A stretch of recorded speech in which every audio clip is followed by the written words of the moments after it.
Hello and welcome, and in today's video I'm going to be showing you the top 10 best Ark Tames if you're a noob, so let's get straight into it. In at number 10 we've got the Megalodon, and I want to put this creature here as a basic underwater tame. This is really going to get you far. The Ichthyosaurus and the Basilow are good shouts as well, but if you want to go for a creature which is going to deal some damage and still be relatively easy to tame, they do spawn quite close to the shore, the Megalodon is your bet. If you just want speed, the Ichthyosaurus is the way to go, and if you want something a little bit more robust, then the Basilow is going to be the way to go, but those tames are a little bit more difficult and it is something to watch out for, whereas the Megalodon can be very simply done with a crossbow and some trank arrows and then just some fish meat. If you find one that's near the shore, that is your opportunity to get one, trank it out and tame it for yourself, and you will not regret having one of these for just general basic ocean travel, as they have the bleed ability. They can deal quite a large amount of damage and they really can get a lot done considering how easy these things are to tame. Although this is somewhat of a challenge to tame, if you prepare this successfully, you won't struggle with it too much. If you build a very basic 2x2 trap, get some ramps and obviously door frames around it, then you can tame one of these things with relative ease. You just need a little bit of basic preparation and you want to be level 69. Nice. That may seem like a little bit of a stretch, but you can still be a noob to the game and be of a somewhat high level, and you don't even need the saddle to get some use out of this creature. You can just use it as a bodyguard until you get the saddle and just level it up the whole time, and you're going to have a good time with a creature like this. So once you have the saddle, you have much improved berry and fiber gathering with some insane damage on top of that too, which you really can't deny is going to be something very useful, especially if you're new to the game. Again, even if you don't have that saddle, you can still use it to attack creatures around you and you'll get a lot of benefit and protection from that. The saddle is going to be a very important part of all of the gathering aspects of this creature, but all of the protection, you can do that without a saddle. And they're also a great boss creature as well, especially for the dragon, but you're probably not quite thinking about that yet.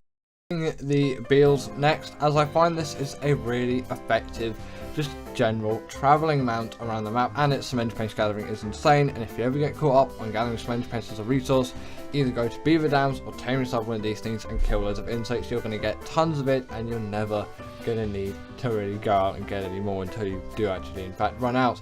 But you can probably tell they are very fast, and considering the taming process isn't too difficult, apart from the biome, you're not going to have a lot of side effects to actually tame this thing. You're just going to be getting a good small travel mount that can also do very well underwater, and it's an insane resource gather for cementing paste. Considering all of that, when you put it together, this really is a creature which I think you should be getting, because even if you don't use it for that cement paste gathering ability, which is a little bit of a shame to be honest, you still have a creature which deals reasonable damage. Actually, people don't give the Beals enough respect for the damage. It can also swim very fast, especially considering its size. It makes it so effective for if you're early to the game, because you're not going to need a lot of space to facilitate this creature as well, because it's so tiny, and obviously on top of that they can just pretty much travel anywhere. They can jump around. You can get a lot of use out of the travelling abilities of this creature. In number 7 I'm putting the Barry, and the only reason why I'm putting this further back is caving shouldn't be your main priority really, especially if you're a noob at the game. It's something to definitely think about, and that is why I'm putting the Baryonyx here, as it's still something which I think you should be taming even if you are a noob to the game. Just maybe you don't need to go into all of those caves yet, but if you feel up to it and you're prepared, then I'm not going to be the person to stop you and say, well, you need to get these other things done first. If you feel like you can do it and then you do it, that is very good, and you're making good progress in the game. But either way, a creature like this is just going to be great for general travel too. Yes, a Thyla could be a good shout as well, but I find maybe that's a little bit far-fetched for a noob, and I don't want to like undermine you in a way, but if you feel like you can go for a Thyla as well, that would be a great honourable mention on this list if you feel confident enough to do it. It all really does come down to confidence at a stage, as when you play the game more, you're more confident with your abilities, and obviously you're more knowledgeable on taming methods and things like that. This is a very simple knockout tame, and then feed some fish meat. You will have no troubles whatsoever, especially if you're playing on ASA, because sometimes they don't even spawn in the swamp biome, they just spawn next to rivers, so the biome is even easier to find these things in. The Caro maybe is an unpopular opinion for you, but I am saying that this is a creature which, for beginners and noobs and all those people, this is a great first big carnivore to have. Yes, it's probably not going to be your first carnivore, in fact that might be the next creature coming up on the list, but this one is still going to definitely carry, and an aloe may seem a little bit intimidating. Again, if you want to go for it, then you go for it, and I'm not stopping you. But I would say the Caro is a good goal to set your eyes on. They deal the bleed ability with their second attack. They're not too difficult to trap and then knock out and then tame. It can be done with basic meat, but if you want to get prime and you've got prime on you, obviously, of course, use that. The tame is going to be much faster. Or you can simply kill an adult Caro if you're on ASA, and then if it has a baby attached to it, you can simply press E on that, and then boom, you've got yourself a Caro, and that's easier, obviously, and depending on your rates, it also will be quicker. But if the raising times are still unofficial, then it's going to take far longer. But I find on default single player settings, it barely takes any time at all, and you're not going to be struggling over all of that. It's just a really nice, neat, small carnivore that is capable of dealing quite a lot of damage, and I think people should be using these things more, especially if you are new or early to the game, because they're very easy to tame, at least from my perspective of things, and you can get a lot of use out of them. At number 5, I decided to put the Raptor, as this is definitely like something which you should be going for. There's nothing really like the Raptor in that stage of the game where you can unlock the saddle, and it is a very fast, versatile carnivore that can get you around the place and see a lot of progress being made just by you simply decimating a lot of things. Don't undermine especially a high level Raptor. They can do a heck of a lot more than you may think they can. Yes, their health, stamina and weight isn't the best, but their damage does rack up reasonably well, and if you go for a higher level one, then you might find yourself actually having a one with decent weight, health and stamina. It's not going to be the highest in the world, a Caro will surely beat it, but you can still easily kill Caros on something like a Raptor. But once you tame your own Caro, it's kind of like it's easier to kill the wild ones in a way. It's just how it scales in my opinion. But yeah, the Raptor is a very fast, versatile, great mount for just generally traversing around the map, which people don't give it enough credit for.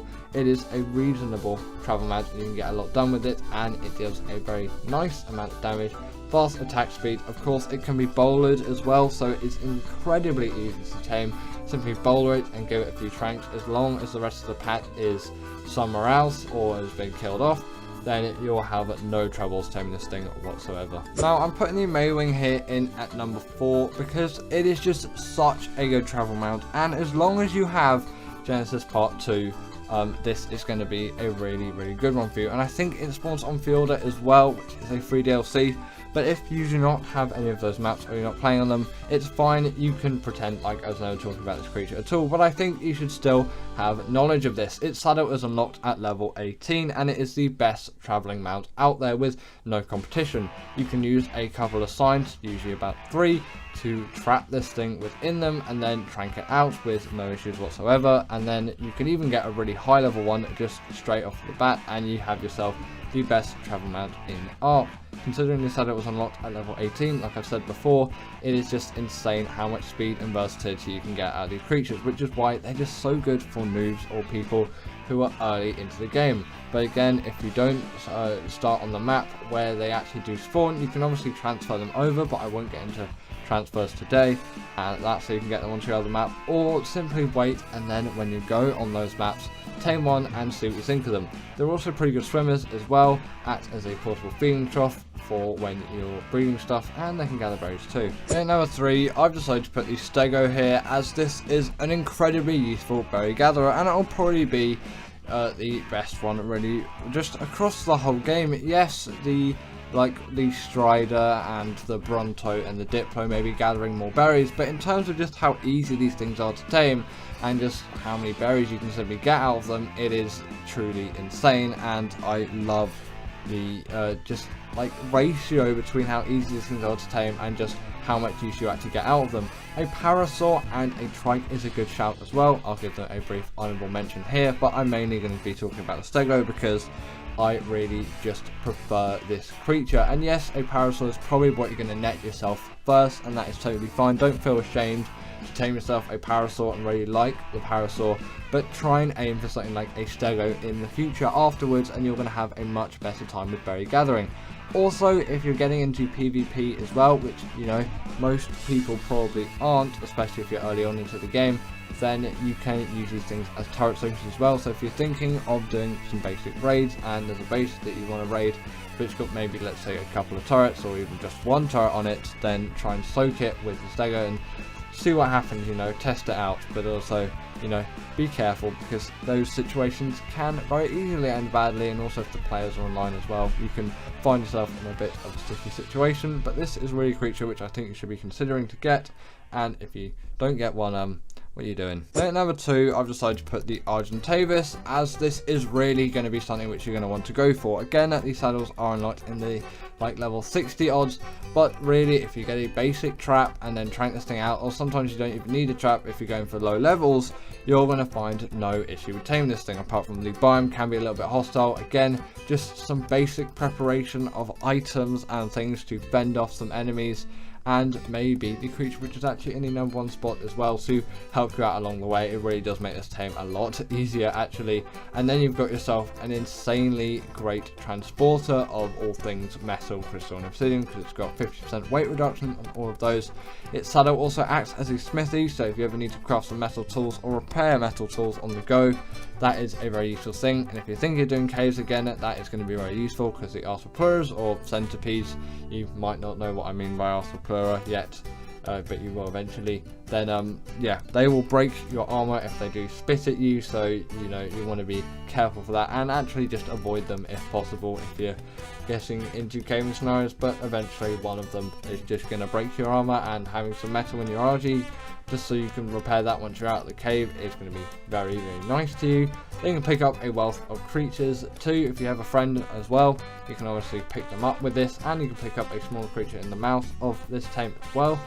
They also have a regen ability, so if your RG is low on health, simply kill something that's relatively small. If something is already dead, simply eat that dead corpse. That's why if you actually kill something that's RG is around, they'll go for it. Then at number 1 is the Pteranodon though, and although this isn't as good as a creature compared to the RG, at least from my opinion, as a noob or person who's very early to Ark, this is just such an easy tame, and it is going to elevate your progress so much through Ark. It really does it just is deserving of the number 1 spot. If the Mwing spawned on the island, it would take the number 1 spot, but because of the maps being probably the ones that you're not going to be starting on, yeah, this creature easily takes the number 1 spot, being a fast, very viable traveling mount, and it really does add a new dimension to the game when you can actually fly around the place. On top of that, they are ridiculously easy to tame. Simply boulder them and then either club them out or use some tranks. You can only need like maybe a couple of tranks, so if you're taming even like a high level one, probably 10 tranks at a maximum. They've never really used more than that for me when going up to 150, and then obviously it's going to be easy. Trank it out like that, then feed it some meat or prime meat if you've got it, of course. The only real difficulty is going to be going down to that saddle, as the chitin and keratin can sometimes be a little bit of a difficulty, but I would definitely go for the chitin side of things and find any insects, really small ones, so like the ants, the Titanomira or the Megalodon, which are the dragonflies. I'm using the technical terms here, but you know, I'm trying to simplify it down a little bit because you may not know what a Megalodon or Titanomira is, and genuinely I wouldn't have known what a Titanomera was before I started playing Ark, but I did know Megalodon because I learned a little bit about the Carboniferous at that point. And here you can see, as that is how simple the Pteranodon tame is. I've just bowled it there, and then I'm shooting it with a long neck with some tranks, and it only took one. Again, you're probably going to be using a bow or a crossbow. But anyway, that is the end of today's video. I really hope that you all did enjoy, as I definitely did enjoy making this one. As always, comment down below what is the best noob or just general early on Ark 10 that you can think of, and if you didn't agree with this list, then put your 10 down below, and I'll see you all later.